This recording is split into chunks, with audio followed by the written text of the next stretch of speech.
Boa noite, irmãos. Paz seja com todos. Vamos meditar na palavra de Deus. Abra sua Bíblia no Salmo 46.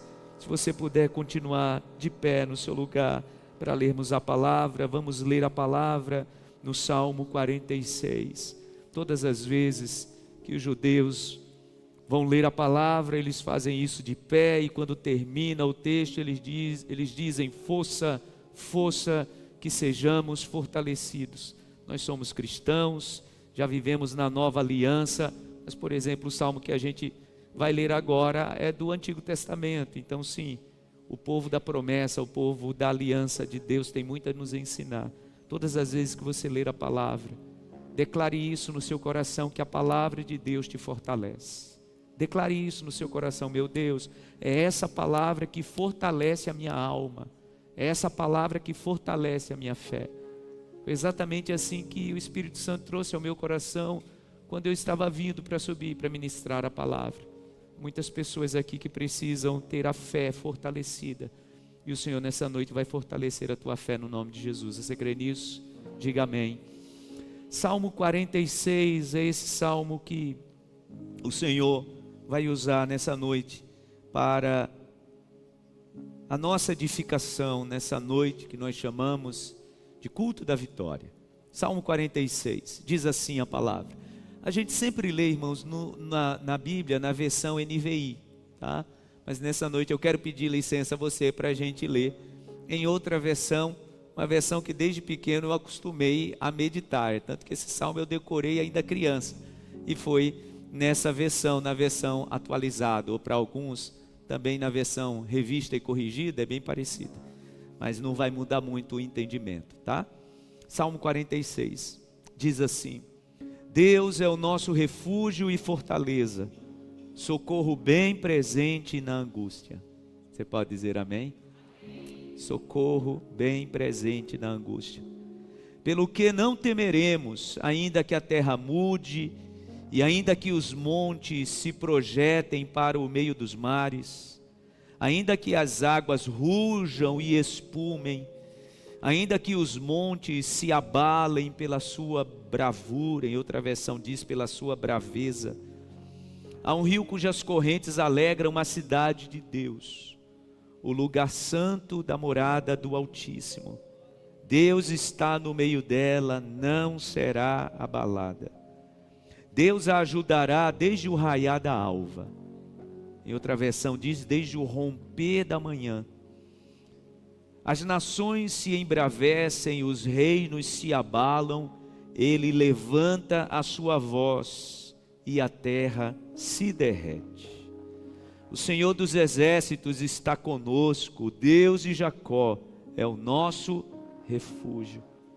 Vinde, contemplai as obras do Senhor, as desolações que tem feito na terra, e ele faz cessar as guerras até os confins da terra. Quebra o arco e corta a lança, queima os carros no fogo. Aquietai-vos e sabei que eu sou Deus. Serei exaltado entre as nações, serei exaltado sobre a terra. O Senhor dos exércitos está conosco, o Deus de Jacó é o nosso refúgio. Digam graças a Deus. Pode sentar no seu lugar. A palavra que eu quero partilhar com os irmãos nesta noite, ela está baseada no verso 10 do Salmo 46. Quando na versão que a gente leu, fala aquietai-vos, na versão NVI, está exatamente como aqui está o título da mensagem: pare de lutar. Tem momentos na nossa vida, irmãos, que o que nos resta fazer é parar de lutar. Isso parece um contrassenso, né? Porque as palavras que nós mais ouvimos, as palavras que mais se ministram, é essa: você precisa lutar, não pare de lutar. Aliás, tem uma canção maravilhosa da pastora em memória, né? Ludmila Feber, que fala exatamente isso: não desista, não pare de crer. Tem outra canção dela que fala exatamente sobre não parar de lutar. E olha que nós estamos falando de uma mulher de fé, que lutou durante muito tempo contra uma enfermidade na sua vida. Então aquela canção era a sua própria declaração: não pare de lutar. Já no Salmo 46, a ordem do Senhor é: pare de lutar e saiba que eu sou Deus. A ordem do Senhor é: se aquiete. Quando vivemos num mundo onde a ordem imperativa é para a gente se movimentar e não ficar estático, neste momento, a ordem do Senhor é: se aquiete. Quando eu estava meditando nesse salmo hoje, eu me lembrei, irmãos, aqui na igreja a gente tem especialistas em salvamento, temos bombeiros aqui, e eles podem confirmar. Uma das coisas que nós aprendemos, primeiro, é que se você vir alguém se afogando, o ideal é que você chame um especialista, né? Mas em alguns lugares, estava vendo alguns dados recentes de pessoas que morreram afogadas no Brasil, o dado é muito alto, é altíssimo, que acontece todos os anos. E a dica é: chame alguém, chame um bombeiro, né, para resgatar aquela pessoa. Mas se não tiver ninguém, é ensinada algumas técnicas, e o interessante é como aqueles que são especialistas na área, como eles abordam a pessoa que está se afogando. O que acontece normalmente, irmãos, quando uma pessoa está se afogando? Ela vai lutar ao máximo. Aquelas que sabem nadar e aquelas também que não sabem nadar. As que sabem nadar vão tentar nadar ao máximo, e quando perdem as forças, elas abandonam toda a técnica, e elas vão o quê? Para aquele lugar que todos nós, quando não sabíamos nadar, ficamos. Quando estamos em um mar aberto, em um lago, em uma piscina, nós o quê? Nós nos debatemos. Pois é. E os bombeiros, eles dizem que se você olhar para alguém, está se afogando e essa pessoa está se debatendo, o que você não pode fazer é pular na frente daquela pessoa e tentar agarrá-la, ela se debatendo. Por quê? Porque o risco dela ser uma vítima e levar você também a ser uma vítima é muito grande. Então você olha para alguém, a pessoa está se afogando, está se debatendo, os bombeiros ensinam: não mergulhem para ir lá resgatar a pessoa, agarrar a pessoa, porque o risco da pessoa lhe levar é muito alto.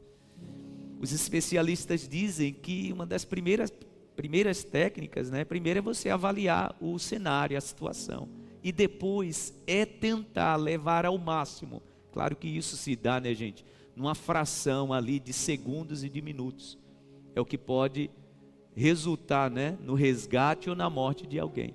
Mas você precisa ao máximo tentar fazer aquela pessoa parar de se debater.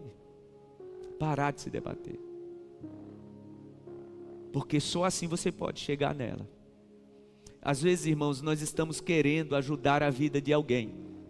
E essa pessoa, como o próprio Salmo 46 e a canção que a gente acabou de cantar, diz, né, essa pessoa está no meio de um mar bravio, que as ondas estão levando para um canto e para o outro, e a gente vai tentar resgatar essa pessoa.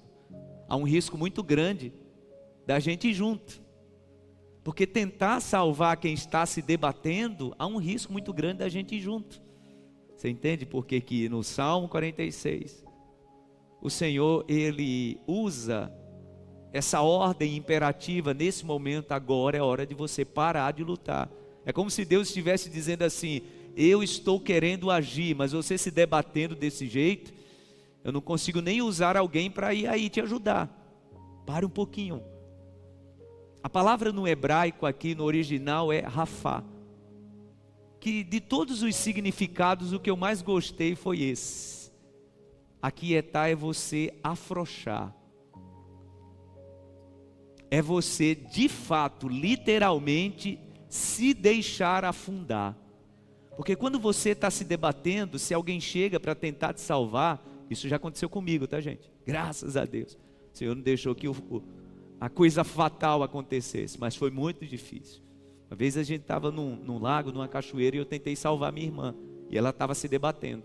Como eu não sabia dessa técnica, fui pela frente, exatamente tentando fazê-la parar. E o que aconteceu? Uma pessoa, quando está numa situação como essa, presta atenção, o nível de adrenalina está lá em cima. Então pode ser até uma pessoa magrinha, ela vai ter uma força impressionante. Pode ser até uma pessoa menor que você. A adrenalina ali no corpo, né, tentando se salvar, vai lhe levar para o fundo. E o que eu fiz? Quando eu percebi que ela, mesmo sendo menor e mais magra, estava me levando, eu afastei, saí e tentei ir por trás. Foi assim que eu consegui salvá-la. Quando nós estamos sendo solapados pelas ondas da vida, e estamos nos debatendo, porque às vezes é assim, tá, gente? A gente se debatendo, o que a gente está se debatendo? É a gente procurando solução em tudo e em todos. Já aconteceu assim com você? Você está atravessando de fato uma tempestade e você está se debatendo para todo lado. Quem aparecer, você busca ajuda. Quem aparecer, você diz: ó, estou aqui, me ajuda. E é neste momento que Deus diz: é melhor você parar de lutar, porque eu só vou conseguir agir na sua vida quando você relaxar. É o que significa a palavra no hebraico, aquietai-vos, relaxar. De fato, deixar o corpo afundar. Pastor, não é pior? Não, Deus vai mandar o resgate. Mas enquanto nós estamos nos debatendo, irmãos, nós podemos nos ferir mais. Você entende? Uma pessoa que está se debatendo, aí bate a mão com mais força na rocha e machuca. Pode machucar quem está perto. Será que o que eu estou falando tem muita relação com a vida de algumas pessoas nessa noite? Pessoas que estão enfrentando tempestades e até agora o que você só fez foi se bater, se debater. E a ordem imperativa de Deus é: pare de lutar. É interessante que ele diz, o Senhor ordena, ele declara de forma imperativa: pare de lutar, aquietai-vos. E o que é que ele diz logo em seguida, gente? E saibam que eu sou Deus. Sabe na verdade o que ele está querendo dizer? Pare de lutar porque eu vou agir.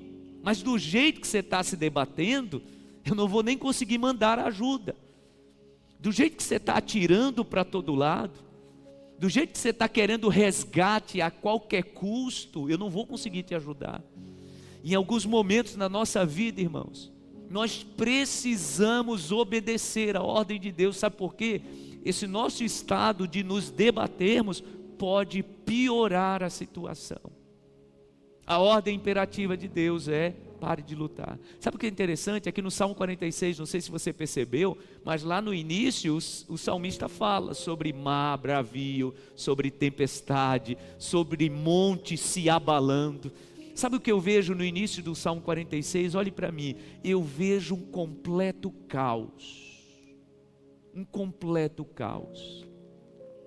Quando eu olho para o início do Salmo 46, é um contraponto, né? No início o Senhor está falando sobre um caos e Ele está dizendo: nesse caos, se você quiser que eu haja, você vai ter que se aquietar. Você vai ter que colocar a sua mente para se aquietar, para que eu haja. Normalmente, irmãos, quando nós estamos enfrentando tempestades, nós vamos procurar dar o nosso jeito. Lembra quando Jonas estava no barco, que a tempestade que estava acontecendo, era ele quem estava causando, lembra? E a palavra diz que enquanto ele estava lá dormindo, né? A palavra diz que Jonas causou a tempestade, pagou a passagem, entrou no barco, foi lá para o porão, estava dormindo e todo mundo tendo prejuízo. A palavra diz que o dono do barco estava jogando fora as mercadorias, jogando fora tudo que era peso, que era algo valioso. E Jonas dormindo. E eles tentando dar o jeito deles, né? Olha que prejuízo, gente. A palavra diz que eles jogaram praticamente todo o peso fora. E o causador da tempestade estava lá dormindo. E quem estava de fato enfrentando a tempestade, que era o dono do barco, estava fazendo o quê? Se debatendo e tendo prejuízo. É ou não é assim, gente? Às vezes alguém está enfrentando uma tempestade financeira e o que é que essa pessoa faz? Ao invés de sair do buraco, ela cava mais o buraco. Alguém chega e diz assim: olha, rapaz, conheça alguém que pode te ajudar. Inclusive essa pessoa facilita nos juros. Você vai ter uma folga aí. A gente aprendeu sempre essa máxima, né? Quando a gente está no buraco, o que a gente mais precisa fazer é parar de cavar. Pois é. Às vezes, irmãos, o estar cavando é a gente se debatendo, tentando dar o nosso jeito. Era o que estava fazendo o dono do barco que Jonas estava. E aí Jonas acorda, né? Com aquela cara, como dizia minha mãe, parecendo uma praça. O que é que está acontecendo aí? Tipo, o dono do barco chega para ele e diz assim: o que está acontecendo? Você estava dormindo, rapaz. Todo mundo aqui está desesperado de você dormindo. Aí Jonas diz o quê? Não, eu sei. O causador disso aí sou eu. E só vai funcionar se vocês me jogarem para fora do barco. E às vezes a gente está assim, né? Enfrentando a tempestade, tendo prejuízo, se debatendo, quando de fato quem está causando a tempestade precisa só sair da nossa vida, só precisa se afastar de nós. Foi o que aconteceu, vocês lembram da história? Quando pegaram o profeta Jonas, jogaram ele fora do barco, o dono do barco parou de ter prejuízo. Se eles tivessem se aquietado, né?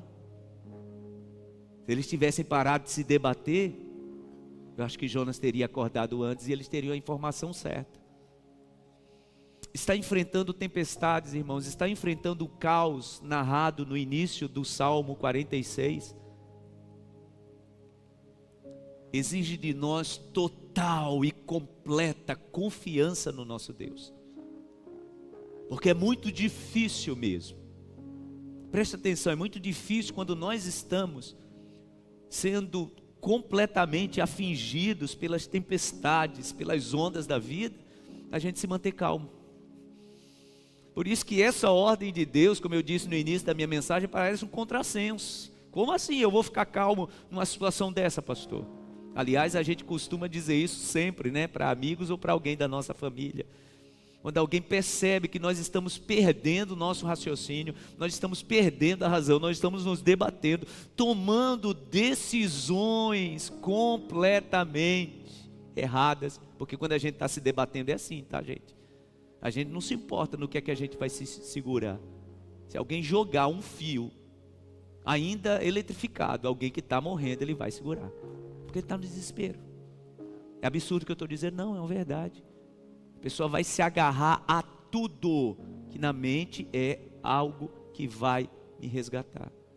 Então quando nós estamos enfrentando tempestades, quando Deus diz assim: se acalme, aquiete-se, pare de lutar, Ele sabe por que está dizendo isso.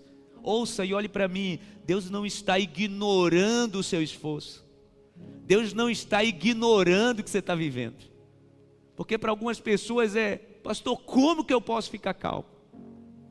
Como que eu posso parar de lutar? Vai ser até irresponsabilidade da minha parte não fazer nada. É assim ou não, gente, que a gente age? Nessa situação, se eu não fizer nada, vai parecer até responsabilidade da minha parte. Em alguns momentos, irmãos, o que nós de fato precisamos fazer para que Deus comece a agir é, em algumas situações, olhe para mim, não fazer nada. Por quanto tempo Deus vai te mostrar? Até que ponto Deus vai te dizer? Mas ouça, às vezes, irmãos, se aquietar vai nos dar uma visão mais ampla da situação. Às vezes a gente está se debatendo e a gente só está conseguindo enxergar o quê? A força da água, a água nos puxando, e o quanto isso parece ser o fim. Possa ser que nesse aquietar o coração, o Senhor comece a nos mostrar outras possibilidades. Às vezes, irmãos, nós estamos lutando, e porque não estamos obedecendo a ordem imperativa de Deus, que é aquiete-se, pare de lutar, em algumas situações, nós podemos nos encontrar lutando contra o próprio Deus. Como assim, pastor? É verdade. Na versão NVI, a ordem de Deus é pare de lutar, e às vezes, de fato, a gente pode estar lutando contra Deus. E eu quero trazer dois exemplos. Mas antes desses dois exemplos, eu quero trazer aquilo que eu chamo de o fator Gamaliel. Foi Gamaliel que um dia disse: para homens muito sábios: olha, cuidado, vocês agindo assim, se vocês não tiverem cuidado, vocês podem estar lutando contra o próprio Deus. A palavra diz que as autoridades religiosas de Israel já não sabiam mais o que fazer contra os discípulos de Jesus. A igreja não parava de crescer. Irmãos, e a igreja, quanto mais foi perseguida, mais ela cresceu. Sempre foi assim em toda a história. E era o início da igreja, né? Jesus já tinha sido assunto aos céus. Os discípulos estavam expandindo o evangelho e os judeus estavam perseguindo essa igreja. E a palavra diz que agora eles estavam buscando jeitos de perseguirem mais. Já tinham apedrejado Estevão, já tinham matado outros discípulos. E Gamaliel traz uma reflexão àquelas autoridades, mostrando para eles que eles precisavam ter um cuidado muito grande, porque as ações deles podia significar uma luta deles contra o próprio Deus. Ele chega a dizer assim: olha, se isso que eles estão fazendo não for da parte de Deus, vai se desfazer, vai parar, vai por si só morrer. Agora, se for de Deus, se vocês começarem a se opor a eles, aí vocês vão começar a enfrentar um problema com o próprio Criador. Essa história está no livro de Atos dos Apóstolos, capítulo 5. E eu quero, antes da gente trazer os dois exemplos, falar sobre aquilo que eu chamo de fator Gamaliel. Abra sua Bíblia, Atos capítulo 5, versículo 34.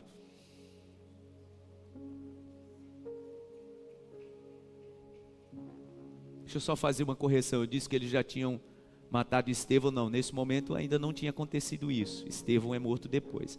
Mas olha o que diz a palavra: a perseguição já tinha acontecido. Mas levantando-se no sinédrio, Atos capítulo 5, 34.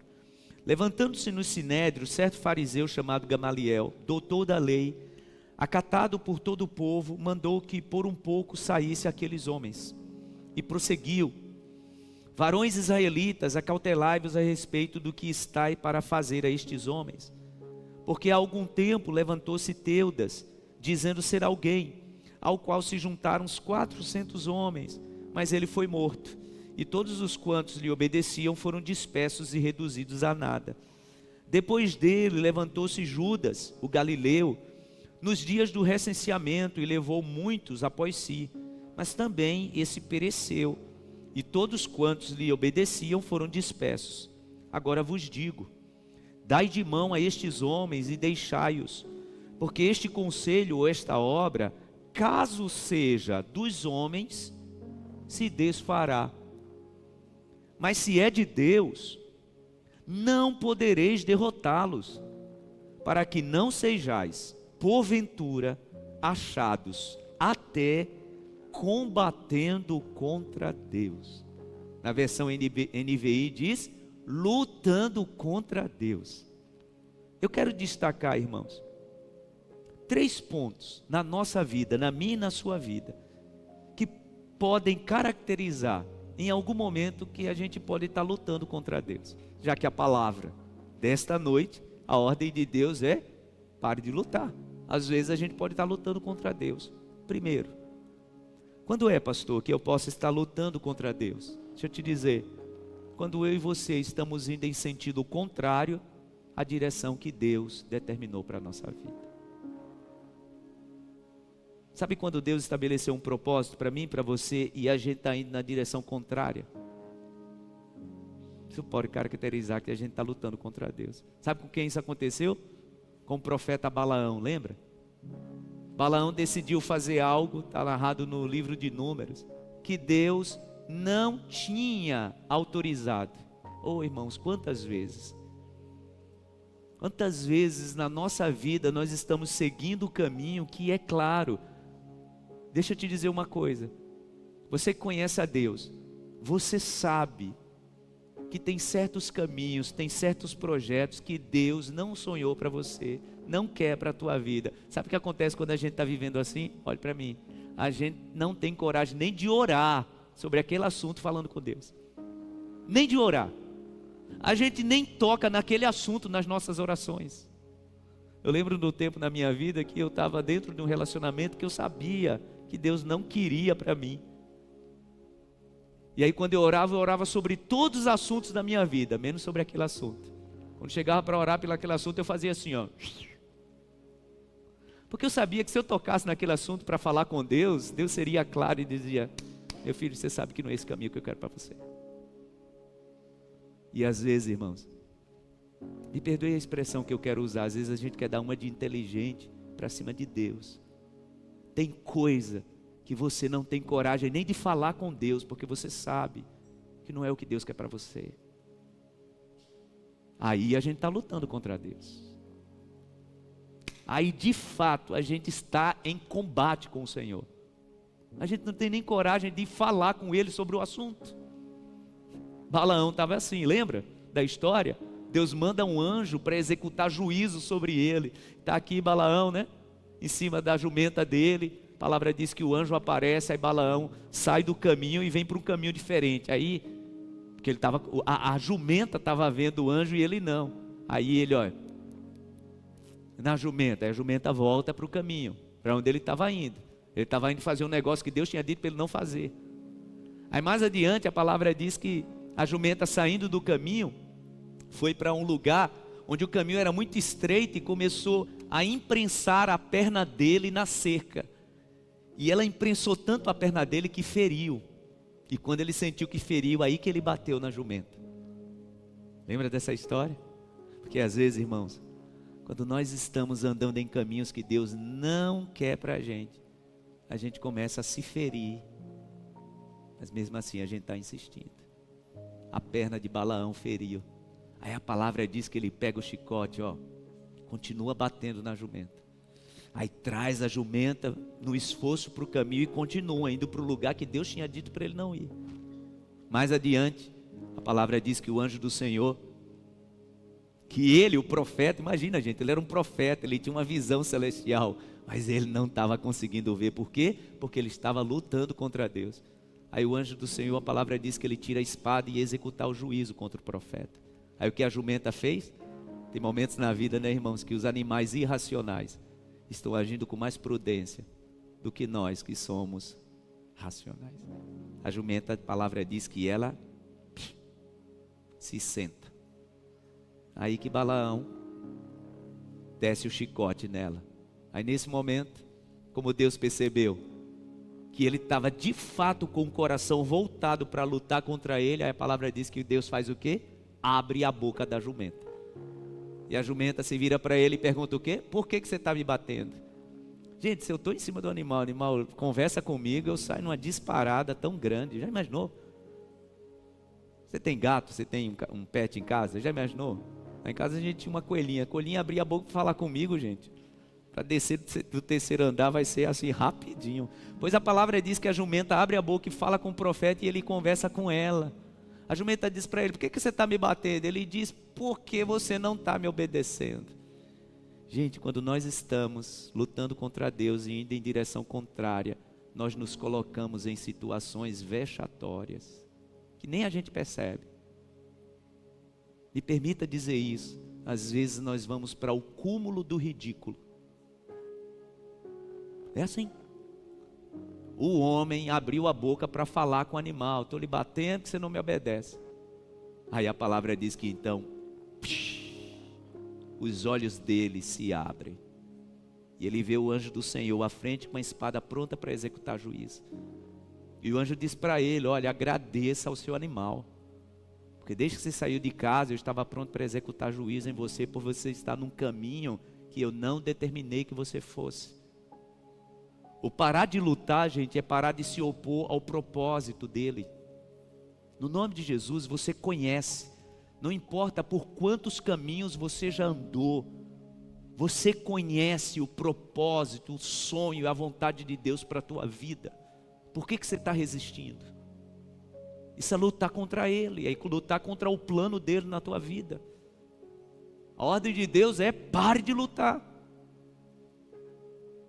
Quando é que nós podemos estar lutando contra Deus? Quando nós estamos em sentido contrário à direção que Ele tem para nós. Segundo, quando nós estamos sonhando coisas diferentes que Ele sonhou para nós. porque às vezes é assim, né? Deus sonhou algo, um projeto maravilhoso para a nossa vida e a gente está começando a sonhar coisa diferente. Isso pode caracterizar que estamos lutando contra Deus. Terceiro, quando estamos insistindo com coisas que Deus já desaprovou. Lembra de Samuel? Deus já tinha dito para Samuel: Samuel, pare de orar por Saul. Eu não quero mais ele como rei de Israel. Eu já trouxe no meu coração outro homem que é segundo o meu coração. Não ore mais por Saul. E a palavra diz que Samuel continuava insistindo: ô Senhor, tenha misericórdia. Até que tem um momento que eu vejo Deus assim, bem sendo incisivo, dizendo para ele: pare de orar por Saul. Já escolhi outro, pode ir lá na casa de Jessé, já escolhi um filho dele.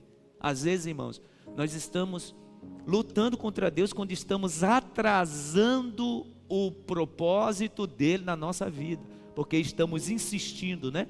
Num ato de desespero. Lembra do início da mensagem? A gente está se debatendo.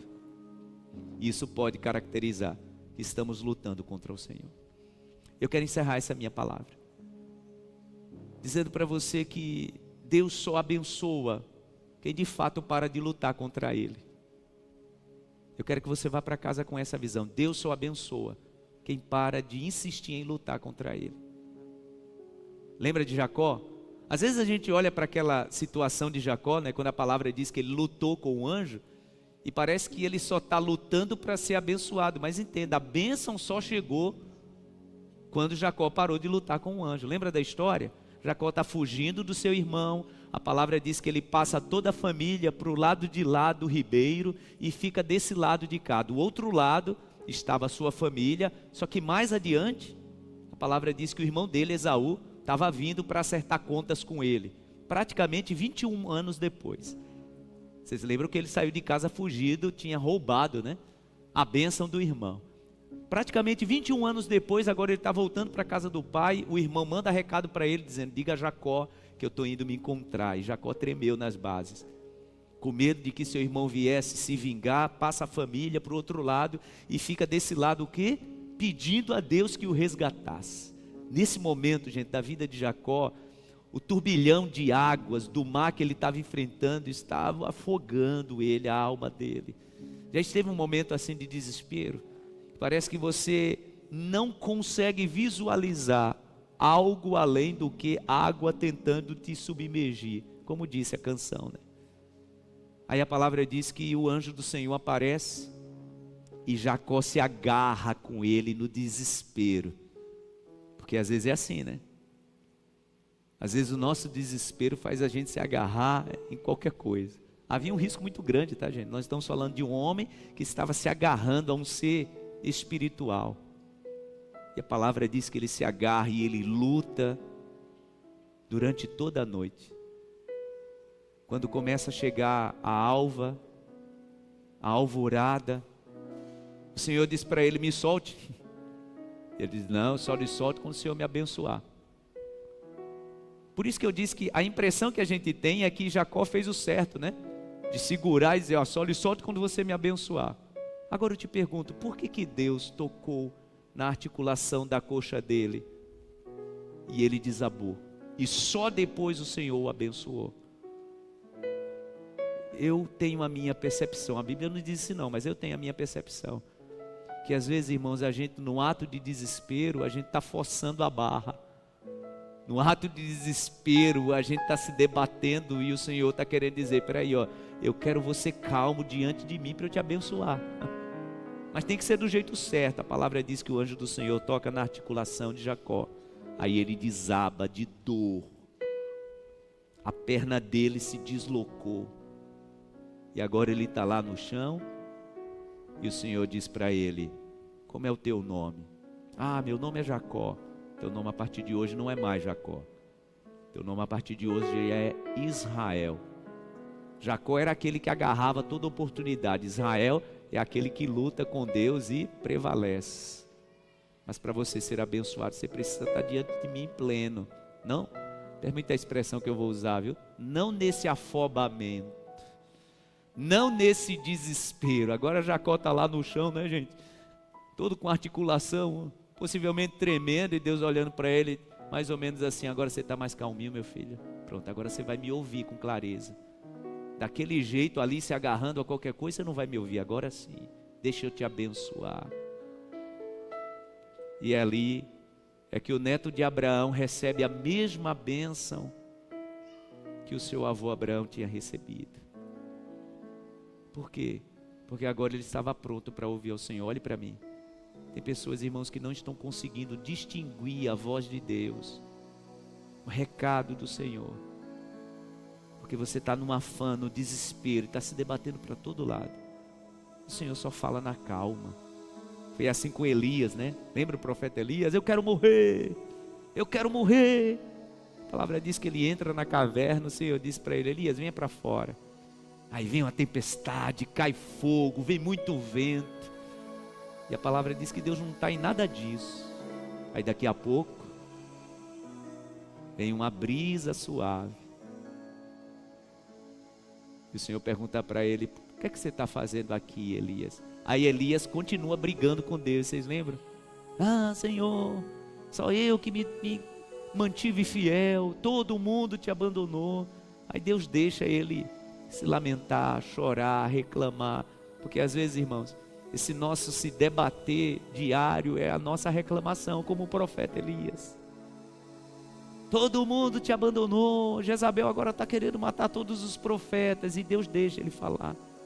E depois que ele fala, que ele para de reclamar, que ele para de se debater, vem a brisa suave, e então o Senhor diz para ele: vá lá cumprir as suas últimas 3 missões. Reclamando desse jeito, não tem propósito que se cumpra na tua vida. Pare de reclamar. Pare de reclamar, pare de lutar. Se aquiete. E saiba que o Senhor é o teu Deus. E Ele diz que será exaltado sobre a terra, Ele será exaltado na tua vida. Ele será exaltado sobre a tua história.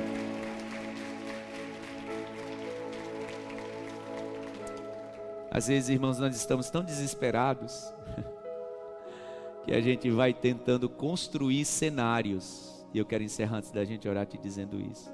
Esse nosso se debater é a gente tentando construir cenários. Eu já contei isso aqui algumas vezes. Quando eu estava internado, na UTI ainda. Imagina alguém com mais de 70% do corpo queimado.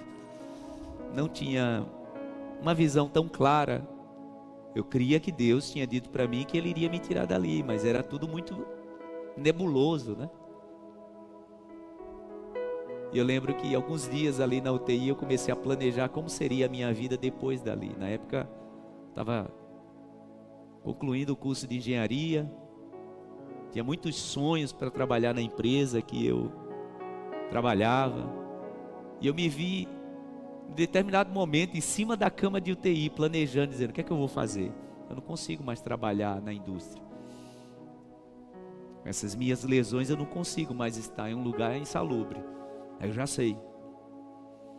Eu termino meu curso de engenharia, depois eu faço mestrado e eu vou ensinar. Vou ser professor, depois eu faço doutorado e me especializo nisso. Sabe qual é a visão que eu tenho agora?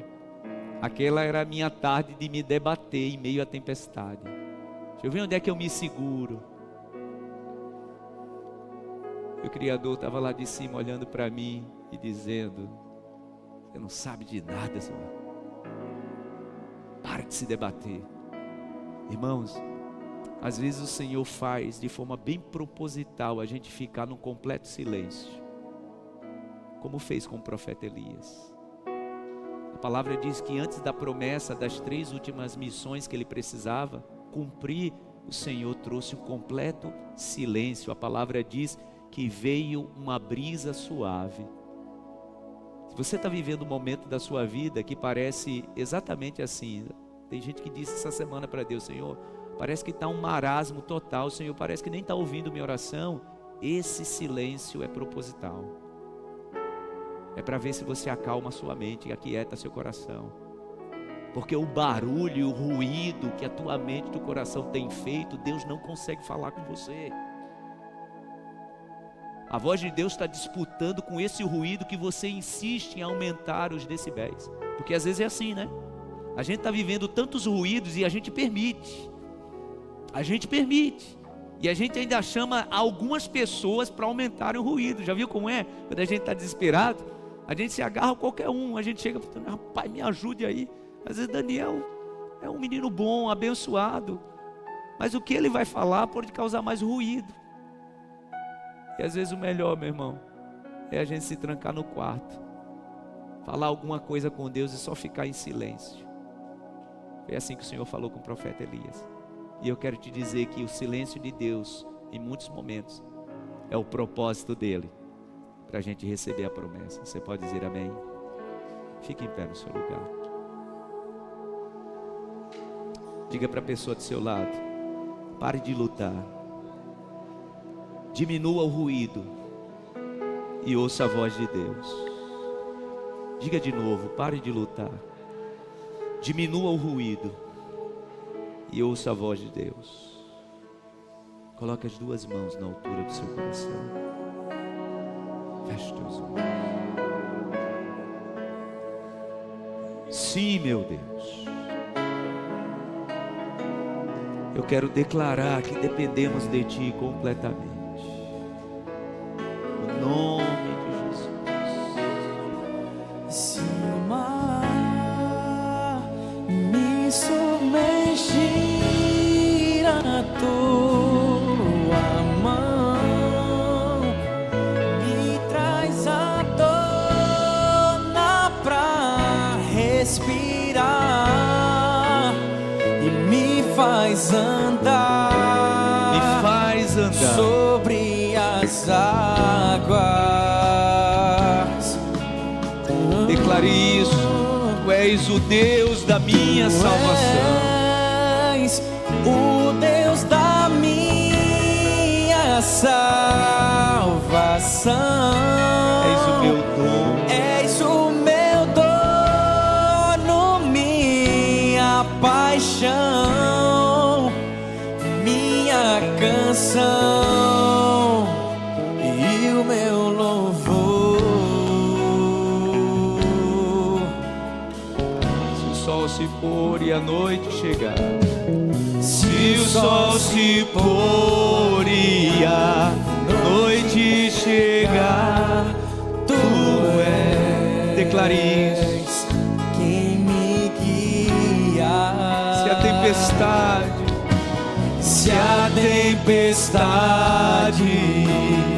me alcançar, Tu és Meu abrigo. Eu creio assim, meu Deus. Se o mar me submergir, a tua mão Traz à tona. me traz à O Senhor não vai deixar eu naufragar, meu Deus. respirar e me O Senhor não vai faz permitir que eu andar desfaleça. sobre as águas. Diga isso aí com todo o teu coração e com toda a tua fé. No nome de Jesus. Tu és. Ah, você tem um Deus. Você tem um Pai que não te abandona. Nunca te abandonou. Você tem um Pai que nunca te abandonou, nunca vai te abandonar. Deus que sempre cuidou de você, mesmo no silêncio. Oh, mesmo no silêncio Ele estava cuidando. Oh, meu Deus, use o silêncio para ouvirmos a Tua voz. Precisamos de Ti, meu Deus. Se você pudesse ajoelhar aí no seu lugar, faça isso.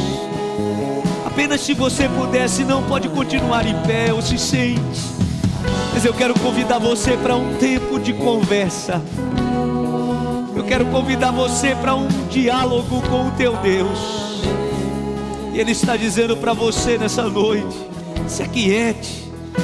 Pare de se debater, minha filha, meu filho. Eu estou te ouvindo. Apesar dos ruídos do teu coração e da tua mente, eu estou te ouvindo. Silencie a sua alma agora, é o que o Senhor te diz. E ouça apenas a minha voz. Eu estou direcionando a tua vida. Eu estou te levando para o porto seguro. Eu estou te levando para um lugar de segurança. Nunca te abandonei, nunca vou te abandonar, porque eu te amo. Sempre te protegi, mesmo quando você andou em lugares escusos e sombrios, procurando dar o teu jeito, procurando fazer da tua forma. Eu estava te vendo e te protegendo. É o que o Senhor te diz nesta noite, porque Ele te ama. Ele renova a tua fé, Ele renova a tua confiança. O Deus, o teu Pai, o teu Criador, aquele que te formou no ventre da tua mãe, aquele que te viu, como diz a palavra no Salmo 139, quando você ainda era um embrião. Ele viu o seu corpo disforme, Ele estava lá te acompanhando. Esse Deus te diz nesta noite: as minhas promessas continuam de pé, o meu plano para a tua vida continua o mesmo. Eu te resgato, eu te tomo pela mão e eu te digo: não tema.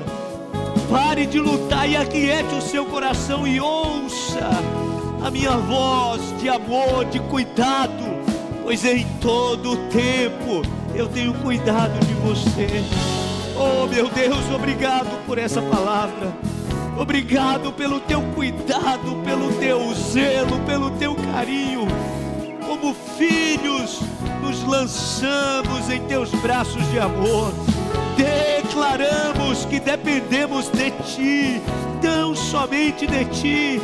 Somos resgatados pelo Senhor todos os dias e te agradecemos por isso, pelas tuas promessas, por tudo aquilo, meu Deus, que veio como promessa, como profecia para as nossas vidas. Sabemos que o Senhor não desiste dos seus filhos. Sabemos que a tua mão poderosa está estendida sobre nós. Declaramos nesta noite que decidimos no nosso coração continuar confiando em ti. Sim, meu Deus, os nossos olhos estão postos em ti. Não desviaremos o nosso olhar para ninguém, para nada. Não colocaremos a nossa confiança, meu Deus, em nada nem em ninguém, somente em ti. Decidimos confiar nas tuas promessas e por isso estamos aqui, meu Deus, prostrados diante de ti. Declaramos: pode fazer fluir o teu querer, o teu propósito nas nossas vidas, pois continuaremos firmes, olhando tão somente para ti. Obrigado, meu Deus, obrigado. Estamos confiando em ti e vamos continuar confiando em tuas promessas. Nós te agradecemos no nome de Jesus. Amém, amém e amém. Levante-se no seu lugar, declare isso com toda a força do seu ser. Renove a sua fé diante do Senhor nesta noite. Renove a sua confiança em Deus nesta noite. Ele está te resgatando. Há pessoas aqui que o Senhor está resgatando do fundo do poço. Creia nisso. O Senhor, o teu Pai, está te resgatando, como Ele me resgatou lá naquela UTI, como Ele me resgatou em meio àquela tempestade. O Senhor está te resgatando. Maior é o teu Deus, maior que todas as coisas, maior que o teu inimigo, maior que as forças do mal. Ele é maior e Ele te toma pela mão e te diz: minha filha, meu filho, eu te sustento. Creia no resgate de Deus. Pare de lutar e confie inteiramente nele. Obrigado, meu Deus. O Senhor nos traz à tona. O Senhor resgata a nossa vida. O Senhor restaura a nossa fé. Levante bem alto as suas mãos e diga aleluia.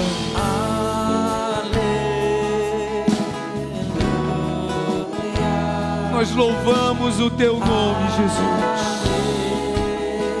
Louve o nome do Senhor.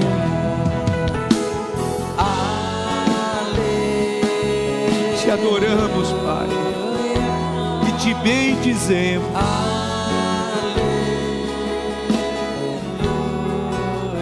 Você pode aplaudir ao Senhor bem forte. Abençoe essa pessoa que está perto de você. Se for alguém da sua família, declare uma bênção de Jesus na vida dele, na vida dela. Se há alguém aqui nesta noite que deseja entregar a vida para Jesus, sabe, você quer ouvir essa palavra, entende?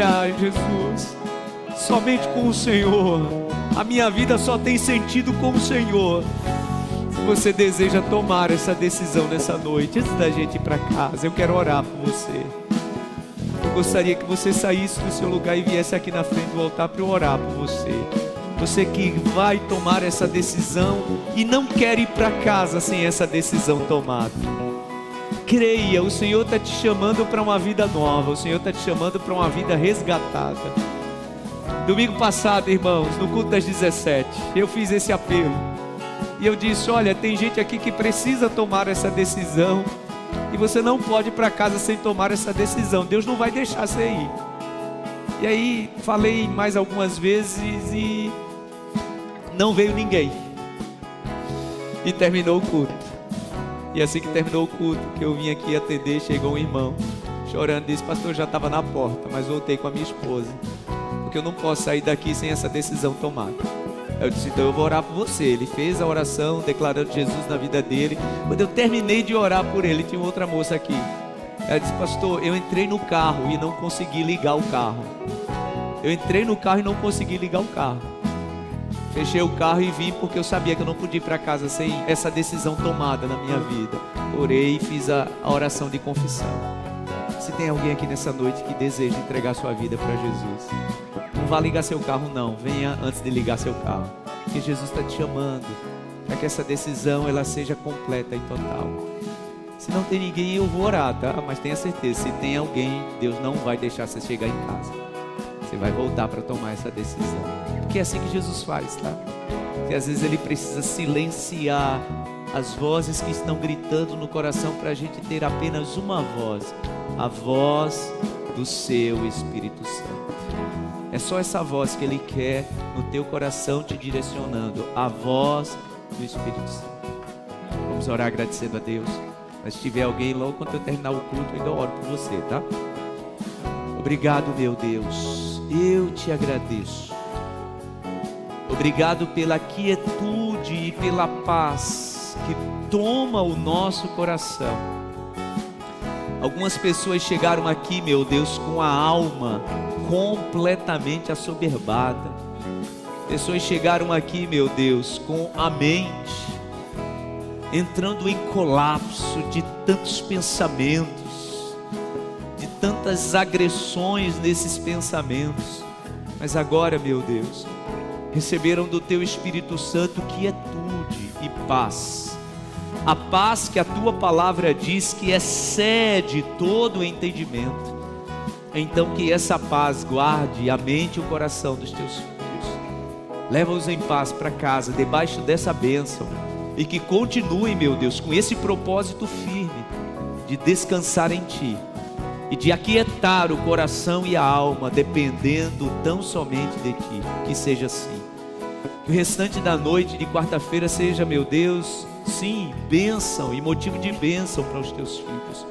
Que a quinta-feira seja, meu Deus, marcada pela presença do Espírito Santo, lembrando tudo aquilo que foi falado. E que essa palavra persiga, insista, meu Deus, no coração e na mente. Que o final de semana seja de muita bênção sobre cada casa, sobre cada família. Declaro isso e sei que assim será, porque dependemos tão somente de Ti. No nome de Jesus.